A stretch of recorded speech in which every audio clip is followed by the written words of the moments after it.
And we're live. Woohoo. Hello. Hello. How are you, Tim? I'm tired, but I persevere. I carry on working. Why are you tired?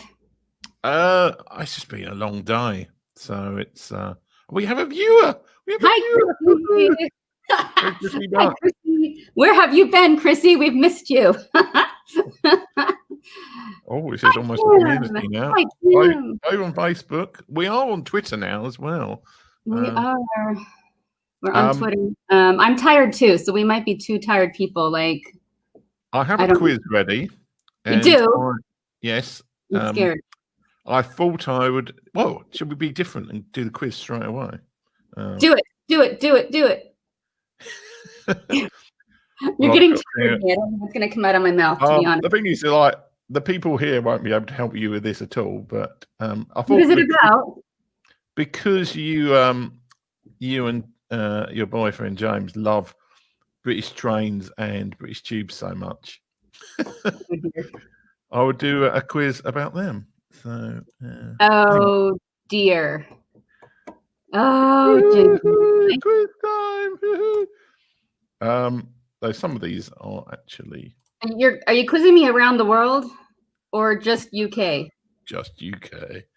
Oh, But it's God. always a bit of element of guesswork.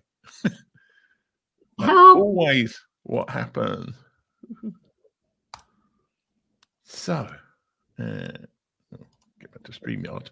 Oh, I've got to take the quiz time. That's the trouble with the quiz time one. So, the thing is, can you get? Tim can't even help me. Can you get from A to B?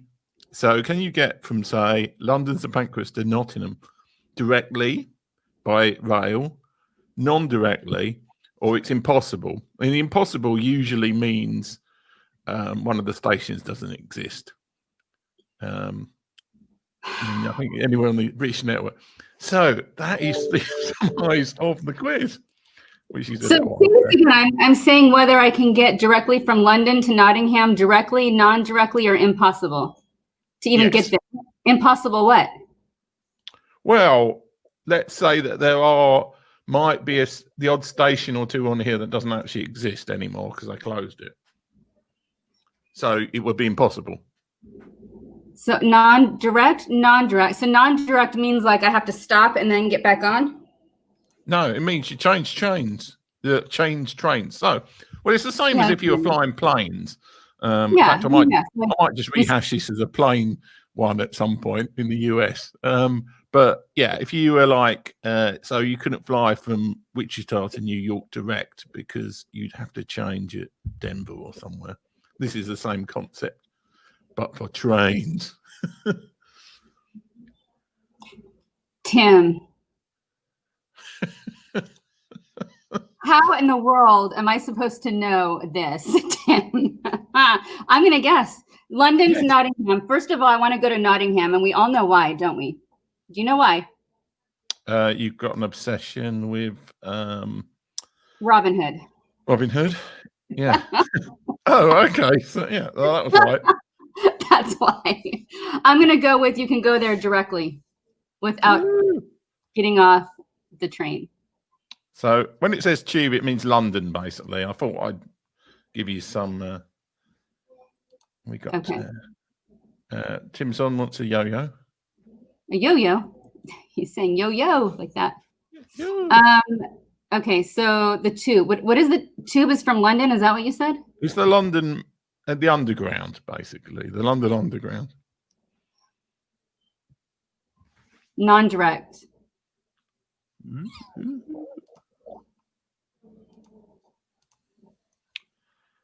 King's Cross to Aldwych.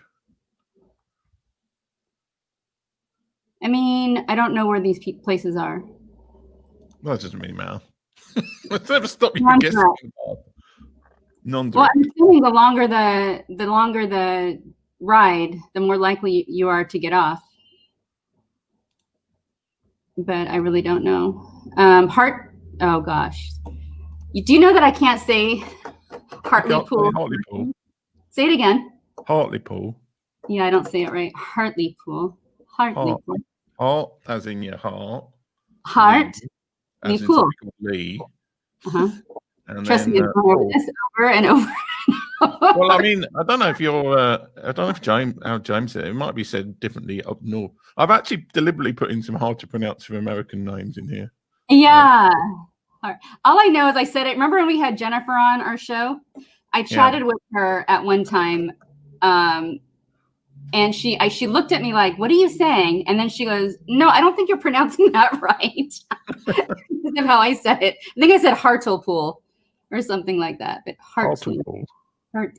Okay. To Carlisle, let's go with direct. Mm-hmm. Sheffield to Nottingham. And by the way, I've heard of these places. I've seen them on the map. Whether they're direct or not, I do not know. So let's go with direct. Mm-hmm. I mean, I've literally watched these stations on all the stations. I've seen the maps. I've had it. Christelle, yes, well, that's why I thought you might have a chance at this. I tried giving you planets last week, and you had, well, admittedly, had Doctor Who elements in it, so that was. Doctor. 2. Let's go with indirect. Remember, impossible is an option. So impossible is an option. Oh, impossible! I forgot about impossible. There's not many impossibles. Does that really matter for me? So you probably want to just carry on. Carry on. London to Newcastle. Is that direct? Direct. Cardiff. Where's Cardiff? Central. Cardiff is the capital of Wales. That's what I thought. To Southampton Central. Southampton Central is where the cruise liners that cross the Atlantic go from, on the south coast. So if you've got the Queen Mary to New York, you'd get it from Southampton. I think it's actually a different station. Southampton Docks or something. Direct. Mm-hmm. Are some of these not in England? So actually impossible? Did you trick me?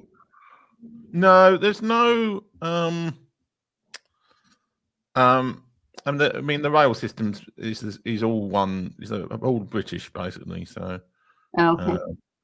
I mean, there are. I think there are 3 impossible ones, but that's because one of the stations been closed. Oh, it's closed. Oh, I wouldn't. I mean, I've heard of this closed station. Or it's never had a station.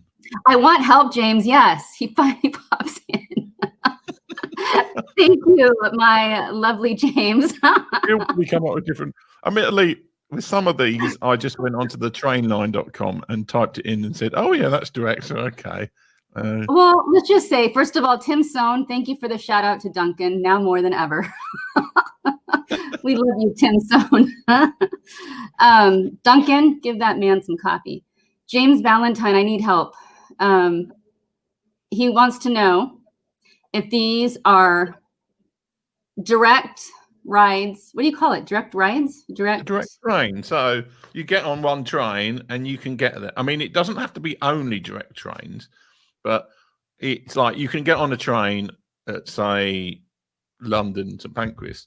So in the top one, and it will take you all the way to Nottingham. You don't have to get off at Derby or somewhere else and change trains. Okay. So he's saying, are they direct? Are these direct paths, non-direct? Is it a completely impossible path because it's actually a shut down train station? Which, by the way, James knows all this stuff. He's the one that got me in. He's the one that got me in. We'll probably end up arguing over it. I've probably got one wrong and everybody else say, no, that actually is the train thing. Okay, so number 9. Number Leicester 9. Square. Oh, that's why you're not saying it, because you can't pronounce Leicester. Leicester Square to bank. Leicester Square, is that it? To bank. Yeah. James, are you going to help me? Or are you just going to ask me if I want help? Yes, please. I would like help. I would like help, my love. You hope. I do have hope. I mean, I can only guess if he's not going to help me. So non-direct. Mm-hmm. Tim, you should be a travel agent. Actually, that's very true. Tim Sohn is saying you should be a travel agent. You really should. Actually, Tim Sohn, he's writing a book about all the places he's traveled to. Did you know this? Am I? Oh, well, Tim Sohn is. 50 before 50. I don't know the tube that well. Oh, dear. Okay. Oh, well, you're screwed. Rail, let's see, rail. You know the rail, though. So Wolverhampton, how do you say this? Wolverhampton. Wolverhampton to Carlisle. Yeah. I'm gonna pause for a moment. Tim Sohn, do you know these? So Tim Sohn, who's never been, I don't think he's ever been to the UK. 10 is direct. Okay, he's saying 10 is direct. Thank you. Chrissy, do you remember you used an app? Okay, pull up your app. How do you say this? Dunstable? Dunstable, yeah. To Luton. Oh, Dunstable to what? Luton? Luton. Luton. Dunstable to Luton. The rail. Number 11. Sounds like you're ordering Chinese food. It's Number 11. Dunstable to Luton. We are going with, or Luton. We are going with. Dun, da, da, da, da, da, da, da. Tim has no idea. Tim Sohn has no idea. Let's go with. I'm waiting for. Yeah, you should work in the US Senate because you're filibustering. I'm filibustering. I would be good at this, huh? Let's go with. Well, how about tell me where Dunstable is? Where is it? It's in Bedfordshire. Is that north, south, east, or west? Southish. 11 is indirect. Oh, thank you. It's south. Where's Luton? South as well. Well, they're kind of like Thank they're you, both James. sort of the north of the south. If that makes any sense. They're north of London, but they're south. Oh, did you see Tim? If we do a coffee quiz, he'll help me. I'm taking that as a. I'm trying to think of a Dunkin' Donuts quiz. I did bring up a. There's not a list. There's not a decent list of Dunkin' Donut branches anywhere online. Well, we should do a coffee around the world. Let's do coffee around the world. Okay, let's move on. 12, Heathrow Terminal to Bond Street. Heathrow. Okay, I do happen to know something about Heathrow. I know that we fly into Heathrow. Okay. Other than that, I don't know. Indirect.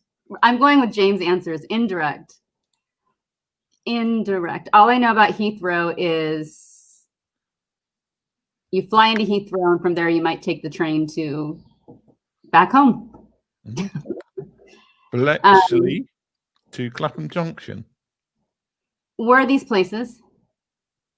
Bletchley is well, it's actually where Bletchley Park was, I think, which is in the north of the south. So it's north of London, but not that far north. It's kind of halfway between London and Birmingham.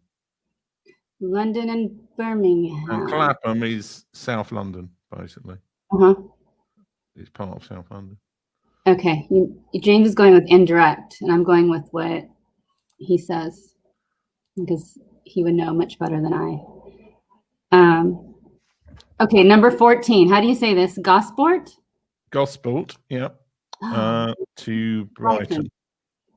To Brighton. 14.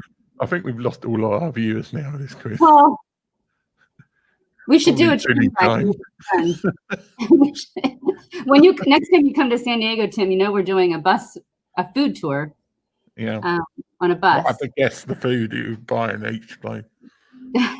It'll be like revenge. By the way, I saw Judy, our friend Judy, last night. It was her birthday. It was her birthday. We got some good food. So 14. Let's go with direct. I forgot. Thank you, James. I think you're putting a lot of pressure on poor James. I know. Wimbledon. I need to get him coffee, don't Wimbledon to South Wimbledon. I mean, how far away is that? I would think it'd be direct. How far is Wimbledon to South Wimbledon? Is this a trick? Maybe there's like, maybe this is, I never did say it doesn't exist. Is this impossible? No, well, yeah, I never say said that. Do you want it to be impossible? I can put impossible down. I think I've put 3 impossibles down and you haven't done any ones. I haven't done any impossible. Well, let's do, James, do you know which ones don't exist? Which train stations are what do you call it, canceled or no longer in existence? Yeah. Because that would be impossible. There's 3. I think there's 3. Which one's no longer? 15 is indirect, different lines. Is that what he said? Oh, he said indirect. 15 is indirect. Okay. I don't know. I put non-direct. It should be indirect, but then impossible's got the same letter, so I think that's why I didn't choose it. Okay. Well, shall we see how many you've got? Despite the fact you haven't got the first before James came along. Yeah, they're probably all the ones he did. 8 are right out of 15. Let's go with all the ones he answered are right. No pressure. And London to Nottingham. Okay, but which ones are no longer in existence, James? Which ones no longer exist? Which train stations? I would have no idea. I'm assuming Nottingham still exists. It has to. Like 7 is indirect. Okay, he's saying 7 is indirect. I'm wondering if I got that one right. I think he's right, but I'm not sure if I got that one right. That's okay. And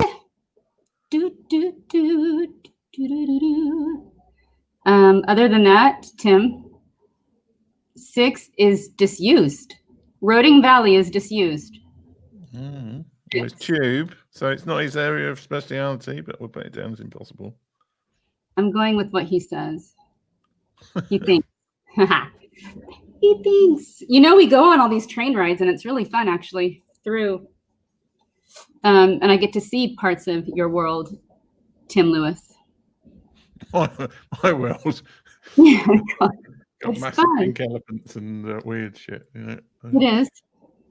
It is. Remember when I thought you lived in what did I call where you live?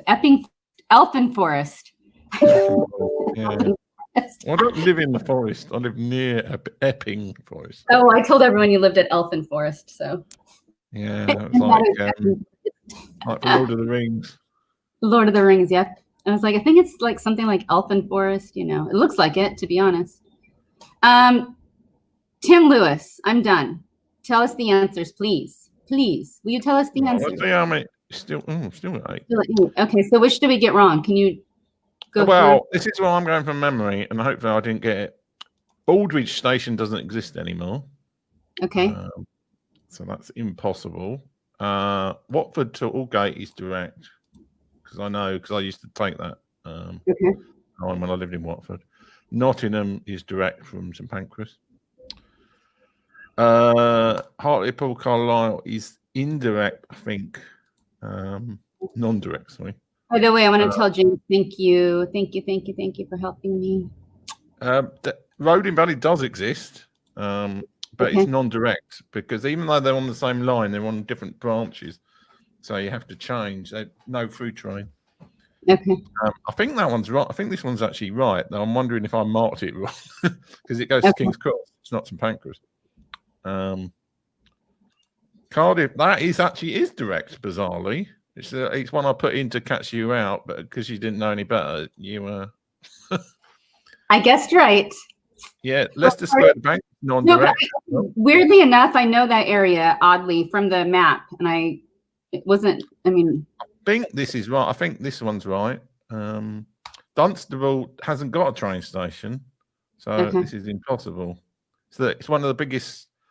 I basically went onto Wikipedia and said the biggest places in the UK that haven't got train stations. That's non-direct. This is direct, bizarrely. There's a direct line that goes through London on the other side. Okay. Gosport this is a little bit cheating on my part. This is impossible because Gosport hasn't got a station. Okay. But on the other hand, you have to take a ferry over to Portsmouth to get a train. So yeah, it is impossible directly. And yes, James is right. These are non-direct, and hopefully, yes, that's yay, yay. So, well done to James for that. Thank you, James, for and yeah, Christelle's rubbish as usual. Christelle's going to lose. I saw that, Tim Lewis. Right. What are we moving on to? We want to do. What have you been up to this week? Woohoo! What have we been up to this week? What have I been up to this week? You go first. What have you been up to this week, Tim? You're finishing your course because you sent me. I finished my course. Though I haven't really publicised it yet. So people. I don't want two QR codes. That's a bit confusing at the same time. Oh yeah. But well, I say finished. I mean, I basically got to the point where I thought I need to release the course I've created.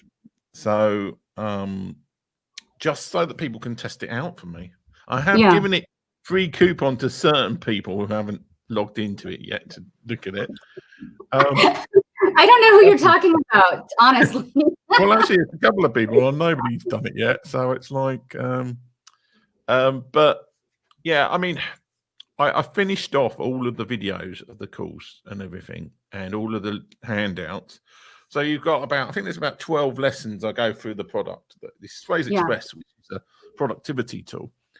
It's kind of like the first step before I can start working on other courses, though, because a lot of the productivity stuff that I've been working on, you need to know how to use Phrase Express as one of the ways to do it. So it's kind of like, it's a bit of an odd course to start with, but on the other hand, it's like, well, because it's a foundational thing to use a lot of the other stuff, it's like, we'll do that.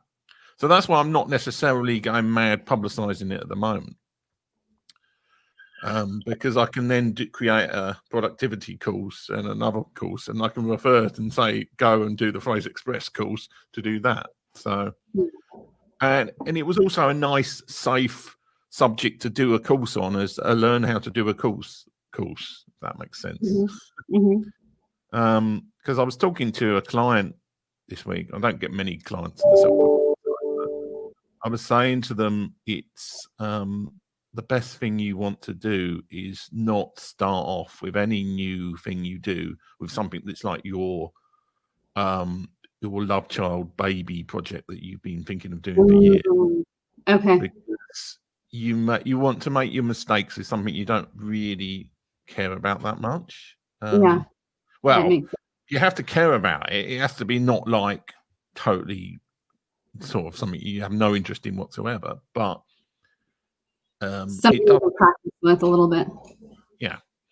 So I've not done the self-publishing course first because I want to sort of work out how to do courses. And a lot of the productivity stuff is very meta that I'm doing at the moment. So I started off with the Twitter chat I do, working out how to make that better using productivity tools. Now I'm going to look onto this show. So this might actually get a bit more organized.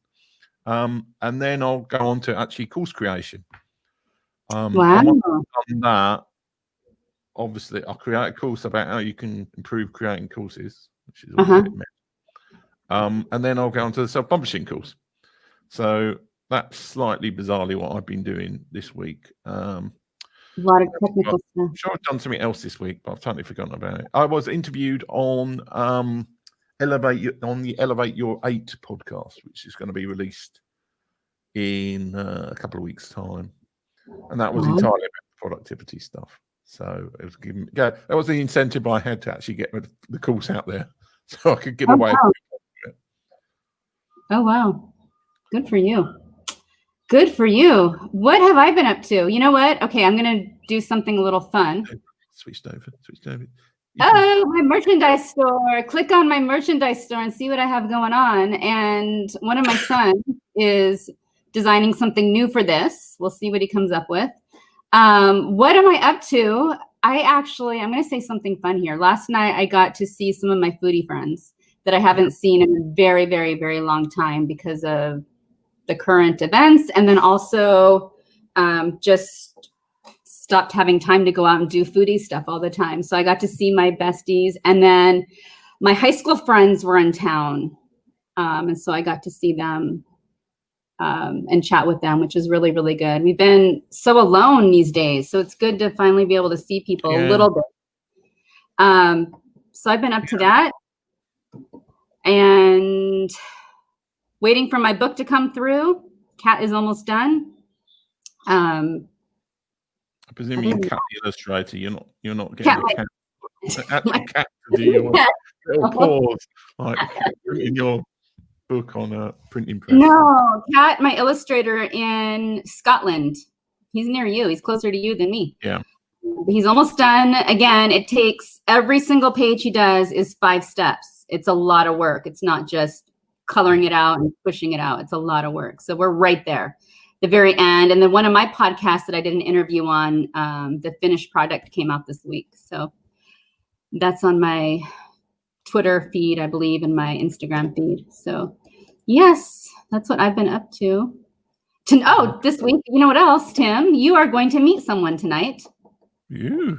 That sounds so dodgy, doesn't it? You're going to meet someone I'm looking at your horoscope and I'm going to meet your young toy boy. You're going to meet someone tonight. Oh, that's so funny. Because James and I live so far apart, something we do is we introduce each other to our friends. And that way we can get to know each other's lives and who's involved and who's important to us. And next up is Tim. Tim's going to meet my boyfriend, James. So I'm excited about that. You're going to be besties. You're new best friends. Or else. Okay, moving right along. Enough shenanigans. Where are we going, Tim? Yeah, let's do hot recommendations. Recommendations. Hot recommendations. I recommend that no one watch the debates right now in America. All I saw was they were saying that the word shit show was used quite a lot about because apparently what somebody told Trump that because people with stutters struggle with interruptions, that's why he was going mad, like interrupting Biden all the time, trying to throw him off. But it just made him look like an idiot. So my hot recommendation is don't turn it on. That's my hot recommendation. That's my hot recommendation. I mean, you got some more debates. I mean, before. Have I what? They've got another 2 debates to go, haven't they? Do they have 2 more? I don't know. I watched it for literally 60 seconds. And then, let me give another recommendation. I turned it off and I watched James Prescott's interview with Rob Bell. Rob Bell is one of my favorite authors. And James Prescott interviewed him. It is an incredible interview all the way to the end. Such good treasure there. Highly recommend watching it. And I got to watch that during the debates and it was really good. So there's another hot recommendation. I think it's called his podcast is the POEMA podcast. Poema. Yeah. Poema? Yeah, podcast. Poem with I don't know how you pronounce it. You'd have to ask POEMA podcast. Go search for that. So that's my hot recommendations. How about you, Tim? What do you recommend? I really had to scrape them. I really had to look at my YouTube history. And I saw this interested animated video for the History Matters channel. You can show us. I actually haven't got it. Well, I'll just show you the outline so that it's we don't get copyright thing. But the subject is why did Sweden support the Viet Cong? And it's just a really interesting. I mean, History Matters do really good videos. They do these really little short ones about sort of historical questions. And it was more or less the fact that in the Cold War, Sweden was trying to be neutral, and they'd already had some sort of existing relationship with the Viet Cong before the Vietnam War. So that's more or less what it says. But it was funny because it's kind of like you wouldn't think that, like, oh, Sweden have got some sort of relationship with their North Vietnamese. So Sweden more or less supported the Viet Cong. Yeah. Wow. Oh, you put it up. Yes, that is my scraping the bottom of the barrel recommendation. You know what's cool? Notice what it just did. It popped it up on every one of our channels. No, I did that. I did that separately because it came up right away. Yeah. Okay. It's the miracle of science and streaming. I thought if you just popped it into one, it was going to do all of them, but you did it to each one individually. Yeah. Right. What have we got left? We've got the serious bit. Yes, the serious bit. The serious bit. This is scary right now. The serious bit. This is really scary. Tim, what are we going to talk about? There's a lot of serious stuff happening around the world. Well, actually, something I was thinking about earlier, and I know a lot of people aren't a fan of this. Okay. But I am very much into sort of the idea that democracy should be updated and that actually people should have a vote on most issues, almost like the sort of Swiss model of doing it, not quite how they do it. But in the 21st century, it's a bit ridiculous that we only have a say on issues like once every 4 or 5 years. Well, in the UK, we seem to have a minute more, but I think that's something that, I mean, a lot of people say, like, they use the example in Switzerland that they voted to ban minarets on houses, on buildings because of like anti-Islamic sentiment. But my feeling with democracy is that people have to learn. People learn by their mistakes if they have direct democracy, so they can repeal it later. But what happens now is that we just have this like, well, you can see in the US and the UK, we have every couple of years we have a choice between two unpalatable options usually, and it's like, well, there's no reason why in this day and age. I mean, in the past, it made sense that democracy by ballot was the only way to do it from just a purely technical point of view. But now we've got the internet and there's no reason why you shouldn't be able to vote on, say, the US health policy separately to the US defense policy, even separately to who the president is. It's just bizarre to me that like nobody is pushing for more direct democracy. So that's one of my hobby horses. It's not all, as soon as I mention it, somebody comes up with some terrible example of some democratic thing that people have done, and I'm like, well, yeah, but that's kind of, you're either for democracy or you're not. And what is interesting to me is that the UK, you only vote for a prime minister when the prime minister decides that you should vote for him. Is that correct? We never vote for the prime minister. What do you do? How does this work? We vote for MPs and they appoint the prime minister. So how does it... so every, the Houses of Parliament in the UK, I think there's 650 seats at the moment.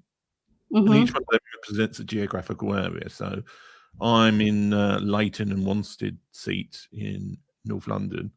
And I'm guessing there's a Hartlepool seat that James would be in, but he might be living somewhere near Hartlepool that's not in the same seat. And those elect an MP. Now, like in the US in the presidential elections, MP stands for what? What is MP? Member of Parliament. Okay. And basically, usually the party with the majority in Parliament, so they've got over 50% of the MPs. Their leader becomes the prime minister. But if that leader then has to step down, so like Theresa May had to step down, the Tory party elected their new leader, who was Boris Johnson. So Boris Johnson became like prime minister with no approval at the time. Obviously, he won the general election last December. Okay. But yeah, I mean, there's nothing now to stop. The Tory party could sack Boris Johnson potentially. I mean, they won't because they haven't got the procedures in place necessarily to do that, and replace him with anybody. You're never voting for the leader. You're voting for the party, but in effect, you are voting for the leader. If that kind of makes any sense. You're voting for the party. Yeah. Okay. So in each, each seat, there's generally like a candidate for the Liberal Democrats, one for the Conservatives, and one for the Labour. Okay. But an awful lot, and like my seat's a safe Labour seat, so there are lots of seats which are basically always vote for the same party all the time, usually. So you can argue like, or how much actual democratic input do we have? Whatever way we choose to vote, usually it's going to be the same. Now, in the last December's election, there were a lot of seats in the north of England, more towards the west side, northwest, which actually did flip from safe Labour seats to marginal Tory ones, and that was because of a lot of the Brexit issues. But it's like, yeah, I mean, we really don't have any. I mean, everybody goes on about how wonderful it is in democracy, but generally we don't have much input. We don't really have much input into civic society from our votes. I mean, it's like, yeah, I vote for the local council, and they're nowhere near me. Actually, the way the local council near me, they're on the other side of a big sort of motorway in a totally different area, but we just happen to be in that London borough. And yeah, I mean, I think there is a bit of a democratic deficit, so to speak. Okay, so it sounds like in both our countries need a complete renewal, reboot. I mean, what is your thoughts on if the US suddenly changed to a system where you could vote on every policy decision individually? I mean, I could understand that you could say, well, I don't want to vote on the type of bins used in Connecticut or whatever. You'd be surprised at what we do vote for, though. Individual counties and cities and states, we actually vote for a lot. Is it the same over there? No, well, that's one thing. I think you have things like propositions and the like. We don't have that at all here. Like, we don't have anything that's not. They've started to introduce police commissioners and things, but that's about the only sort of. We have a directly elected London mayor. That's the other kind of. Some of the big cities have got them, but really, it's like democracy in the UK. Well, now there isn't any because they've taken all the powers off with COVID. But in general, there isn't much democracy really. I mean, we vote for things like, should we tax this, that, or the other? Should we have plastic bags versus paper? Should we have propositions? I mean, should we build a new stadium? And we vote for stuff like that. So yeah, well, that is more direct democracy, but that's at a state level, isn't it? In the US, it's not there's no federal propositions you could pass. I haven't looked at my ballot in 4 years. I don't know. I don't know what I'm voting for anymore. It's like you're a real example of why direct democracy is a terrible idea. But I mean, I think like the whole thing about if it's something that's important to you, then you will vote. I mean, like in Australia, they force everybody to vote, and I'm not sure that's a good idea. I don't think making it illegal for people not to vote is a good idea because you'll just get people going in and just go, Adam Aardvark, oh yes, I'll vote for him because he's top of the list. That's interesting. Okay. I mean, when I did student politics, so many of the lower positions were people who had surnames that started with A or B because they were top of the ballot. We tend to vote across party lines. Not always, some of us don't, but we tend to vote across party lines. I mean, personally, I think we should be able to have a say in Supreme Court justice. And Yeah. Yeah. Anyways. Okay, let's move on. Next. Well, Or did you have more to say? Talking about the serious thing, Uh-huh. I mean, something that's been said, like if Joe Biden wins in November, Mm-hmm. and not meaning to look at your Twitter thing and insinuate your support, but I think you may be more on Joe Biden's supporting side. And they win the Senate, Democrats win the Senate, and they keep the House.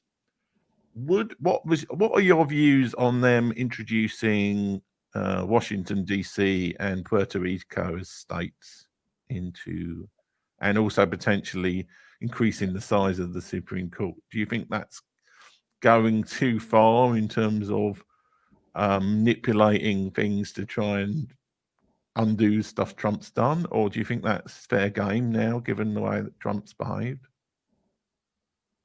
especially with the Ginsburg replacement? Are we talking about making Puerto Rico a state? Or did you just make this up? No, Are we really this is, talking about this? no, this is something like, this is like there were like 2 nuclear option things that the Democrats can do if they win the Senate in November. Well, I mean, it depends slightly on the maths and the rest of it, but Washington, D.C. and Puerto Rico are like, Washington, D.C. probably should be a state because it's almost as big as some of the states and the rest of it. But Puerto Rico, again, both of them are likely to be Democrat voting states. And obviously each state has 2 Senate seats. So if they make those 2 states, then that adds another 4 Democratic Senate seats to the US Senate going forward most of the time. So that's that's the political reason why some people were saying, well, let's sod. I don't know if you use the word sod. I don't think I can answer this without showing my extreme bias at this point. I mean, I would be of the opinion it's like, well, the Democrats have been screwed over, but the Republicans have like been ill behaved. Well, mainly because of Trump and the last 4 years. So like, yeah, why not introduce? I mean, I think. I mean, it will look like they are trying to.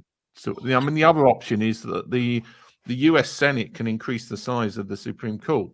Number of people in on it. So like Joe Biden and the Democrats who win in November. Well, actually, they win in January because of your bizarre system. And then just put into like add in Puerto Rico and Washington D.C. as state. That's another 4 Senate seats they've got. And then increase the size of the Supreme Court by 4 or something. I mean, they can't do it that fast. They can't just pop in a state that fast to. Oh, I mean, it's 1950, I think it's the last one, like Alaska or something. The last one that was added. It's a bit like, I mean, it's funny because at some point the Queen in the I'm changing the subject completely a bit here to give you a bit of time to think about it. But at some point the Queen is going to die, and that was, I mean, the monarch changing in the UK is historically quite a regular occurrence. But because the Queen is the longest living monarch in British history, there's not really any. But well, I mean, my mum can remember when the monarchy changed, but like 1950. And like all the postage stamps, all the currency needs to change. And there's also things like our kind of lawyers who in courts are called QCs. They will become KCs because they become King's Counsel rather than Queen's Counsel. Okay. So there's a huge amount of stuff that's going to have to change when the Queen dies. I really just hope that we don't have some nightmare scenario where we have a second wave of COVID, we have the Queen die, and we have Brexit all at the same time. The way things are going, I mean, that's kind of like the nightmare scenario. The Queen passes away. Her voice is over the Church of England, but does she have any direct power in your country? I thought she didn't really. Well, no, not. I mean, she is the head of the Church of England, but in effect, it's everything she does is the only power she has is basically, if there's some sort of hung parliament and it's a question mark as to who the prime minister is to be called, the Queen can potentially pick who the prime minister is. Mm-hmm. But even there, historically, they do it using advice from civil servants. Mm-hmm. So, yeah, I mean, in effect, the Queen doesn't have, but she has an awful lot of wealth. Mm-hmm. Yeah, it's. I mean, I think the Queen is so popular because she has been in the background. Basically, she's part of the establishment. I think when Prince Charles becomes king, and he might not be called King Charles because this is the other weird thing that when monarchs take the throne, they often change their name. So he could be King Tarquin or something. I don't think.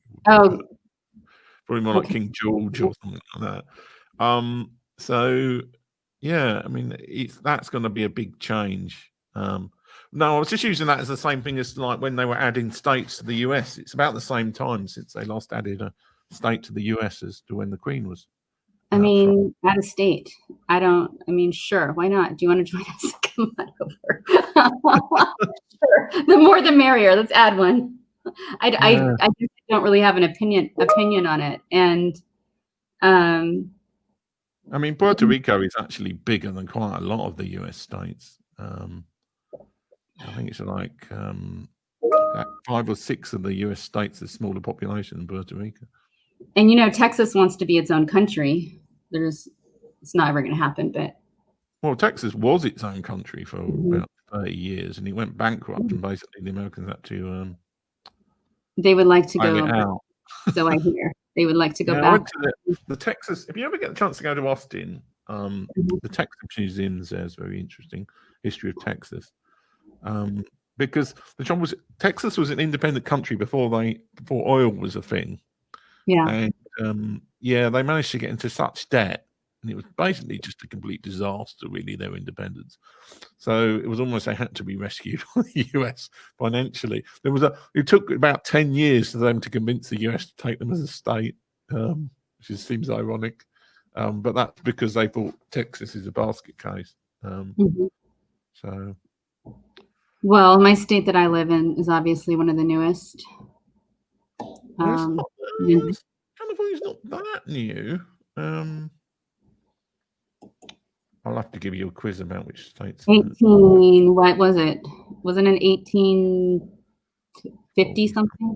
It's not that. It's fairly new. Yeah, but I'm just saying there's a lot of other states that are after it. I'm saying that it's really only about 10. Let's go to Google.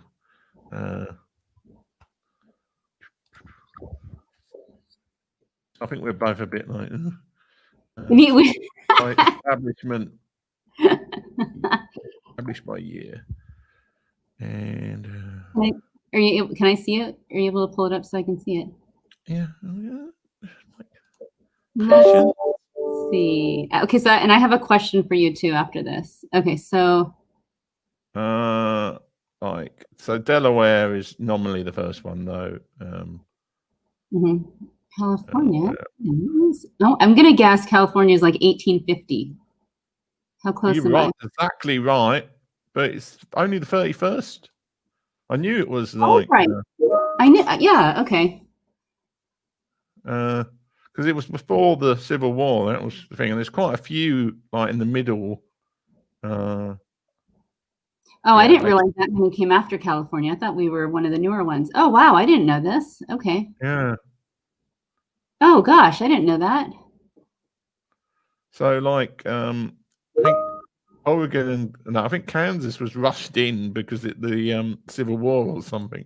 And West Virginia split off from Virginia because of it was anti-slavery, while the rest of Virginia was slave thing. So West of Virginia was Confederate, and West Virginia split off as the Union bit of Virginia. Okay.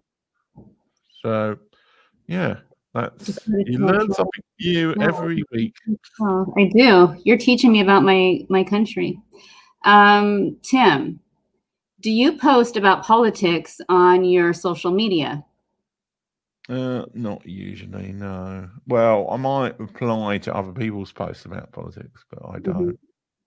Mm-hmm. You could say I'm a bit of a coward in that regard, but Mm-hmm. it's like there are some things you just don't. I mean, I know some of our conversations offline. I mean, in the US, there are topics that people can't talk about, and Yeah, we talked about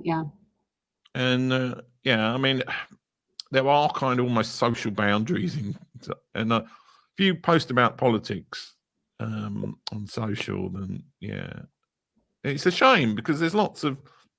It's actually quite good when you can have intelligent debate about politics. Yeah. But yeah, I'm not something I want to post about particularly. Yeah. I never have before up until recently. And it's because certain issues I feel very strongly about.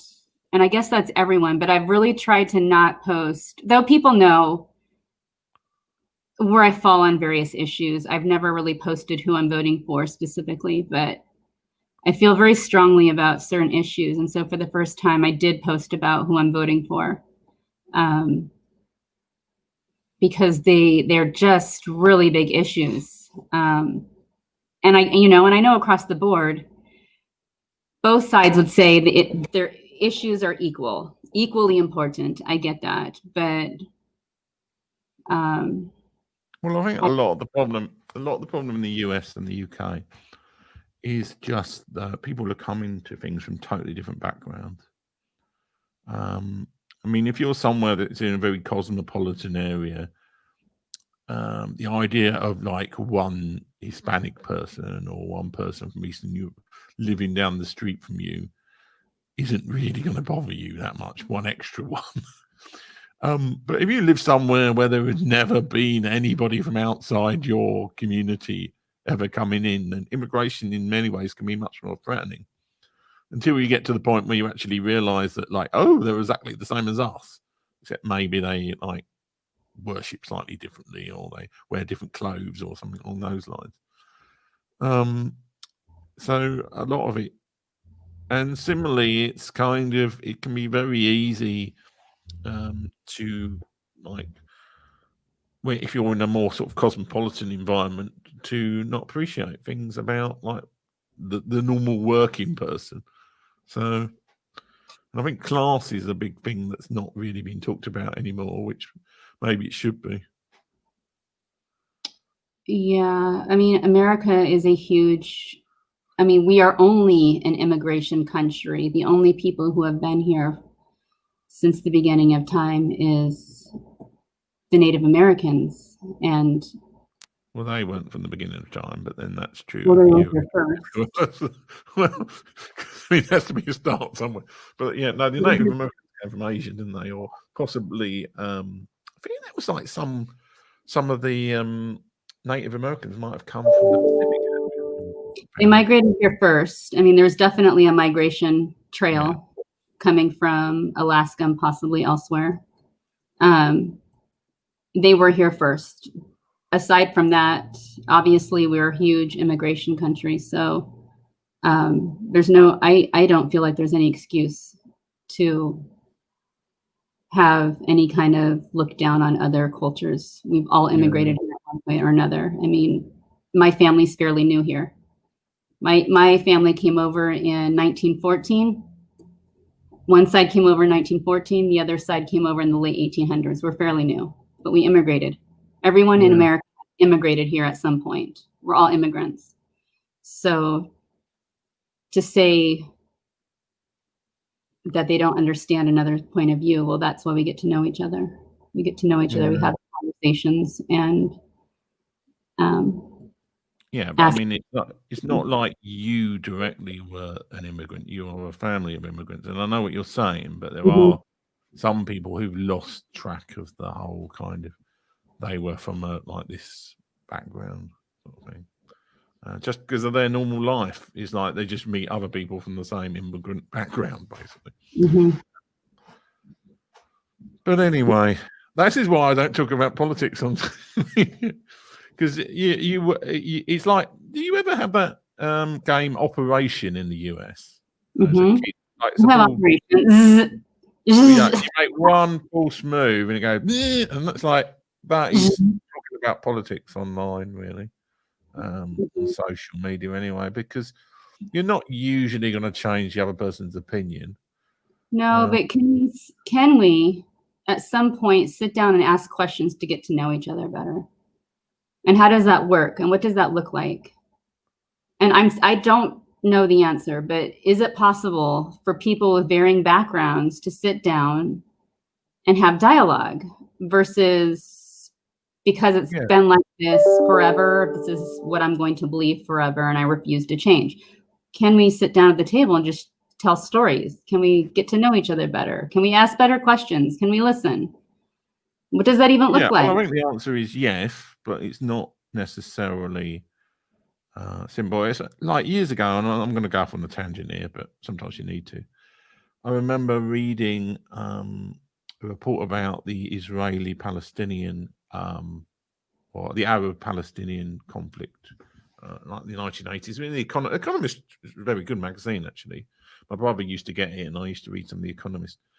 But they had this whole thing about just a lot of the problem was just sheer ignorance about the other side, and also misinformation and fake news that's been around forever. So, like, most Arabs thought that the Israeli parliament, it was commonly told in the Arab world, the Israeli parliament had this map of Israel basically having half of Syria and half, like, massively bigger than what it actually was, which isn't true. But this was a commonly held belief. And then there were lots of Israeli views about Arab countries and the West Bank, which also weren't true. But because they never had anybody saying, like, actually, no, that's not true. And, like, you get told something over and over and over and over and over again, and nobody's saying, like, that's not. Especially if you then people are carefully sort of demonizing people from the other group. I mean, I think from both, there are things in the liberal sphere that are probably totally not true. There are probably things that you believe that are not necessarily correct. And there are definitely things and a lot of the right-wing side of things which they hold beliefs are just not true. But it's very, if you just go and say, like, everything you believe is a lie, it might be, but you kind of can't start with that. And I think that's a lot of the problem. And also associating hate with groups is another thing. Saying, like, all men or all Tories or all Republicans or all Democrats or all liberals or all, the word all in front of something is always a bad sign, because you can't, like, they could have come to their viewpoint from all sorts of reasons. Like, some Republicans vote purely because they believe that abortion should be banned, and that's the only reason why they're voting for Donald Trump, because they want, like, right-wing Supreme Court people in. Yeah. And again, it comes back to this whole direct democracy thing. It's like you only get a chance to vote on a broad range of packages, not on just, like, individual things. You can't say, I don't want this idiot in the White House, but I do want, like, right-wing Supreme Court judges. I don't know if that made any sense, but I mean, I completely hear what you're saying. I don't know how we sit down at the table and talk to each other and realize, like, not demonize each other. I get what you're saying. How do we sit down at the table and not demonize each other? And there's some real big issues when it comes to culture here and hearing stories and being willing to hear people's experiences. That's a big issue here. Are we willing to sit down and listen to people's experiences? And you might be surprised to know, Tim, I actually used to vote completely Republican. So I switched sides. And so many of us, you know, we've thought this through. It's not that we demonize one side or the other. It's that over time we've changed views based on experiences, getting to know people, having the conversations. Well, I voted for each one of the main parties at one point. I mean, the thing is, like, right and left, it's kind of the idea that everybody should have more or less equal stuff is a good idea on the left. But also the right is fundamentally the idea, if you earn and work hard for things, then you get paid, you get rewarded more. Both of those are totally valid viewpoints, but kind of conflicting as well. Yeah. I mean, it's kind of like if your t-shirt business, your merchandise business. Give me a chance to put the ad back up again. If like somebody sees this QR code and then they buy $50,000 worth of stuff tonight, or some where you make 50,000, and then suddenly the government comes in and says, "Well, congratulations, Christelle, we're going to introduce a utopian society where everybody has the same money. We're going to take that $50,000 back from you, and but we'll put you in social housing." That's kind of the right-wing viewpoint. But on the other hand, it's like, well, you can't just, the people who are unfortunate and have like issues and things that mean they can't earn money and they don't see it, shouldn't be just abandoned in the gutter, which is kind of the extreme the other end. So it is like, I mean, the worst people on the right are the people who don't accept the whole idea of kind of there is a reason people should be relatively equal, really. Yeah. And the worst people on the left are the people who don't recognize that actually some people who have worked hard and done stuff, it's not just people who are, not everybody who's wealthy is somebody who's like ripped everybody off and is like trying to defraud people. There are people who genuinely have been innovative or whatever who have made money. So it's funny, the compromise, and some people just don't want to hear the compromise. They just hear one point or the other, and that's it. Well, and we begin to demonize each other. It's like, if you vote one way, then you're not voting the way that my faith tells me to vote. And that might not be true. You know, we might have come to our conclusions based on real life experiences or listening to stories. But we get to that point here in America. I don't know if you do it over there. I'm thinking probably not. But because I believe this way, this is how I have to vote, and you're voting that way, which means you no longer are this. You're evil. You're this. I mean, and that's ridiculous. Just an element of that. It's not really based on religion in the UK. So it was more historically class, but obviously that's fallen away a bit. So. Anyway. Well, my blood pressure is rising. I'm trying to stay calm, and I think it's time for us to end. We managed to get rid of all of the audience we had. Gosh. At least on the live show, but people do watch the replays, so I'm amazed. They do, I know, but I've noticed that they do. And let me just try and find out how I do this. Oh yes, I just play the outro video, don't I? This is my favorite part. Woohoo! So see you guys on Tuesday, and I think who's our guest? I forgot. I think it's Rob Balasalas. Okay. From TubeBuddy. Hopefully it is. Oh, that'll be fun. He looks like good energy. Yeah. He's an amazing YouTuber, and he's a really nice guy as well. So cool. Yay! All things YouTube. All right. He's Canadian, so yeah. He's Canadian. Yeah. Yay! Right. We get voices from around the world. Bye, friends. Thank you for joining us.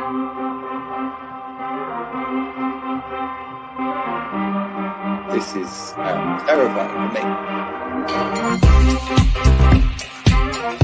I've made more money in the last 3 years than I did in the previous 7. Just cliche shit, you know.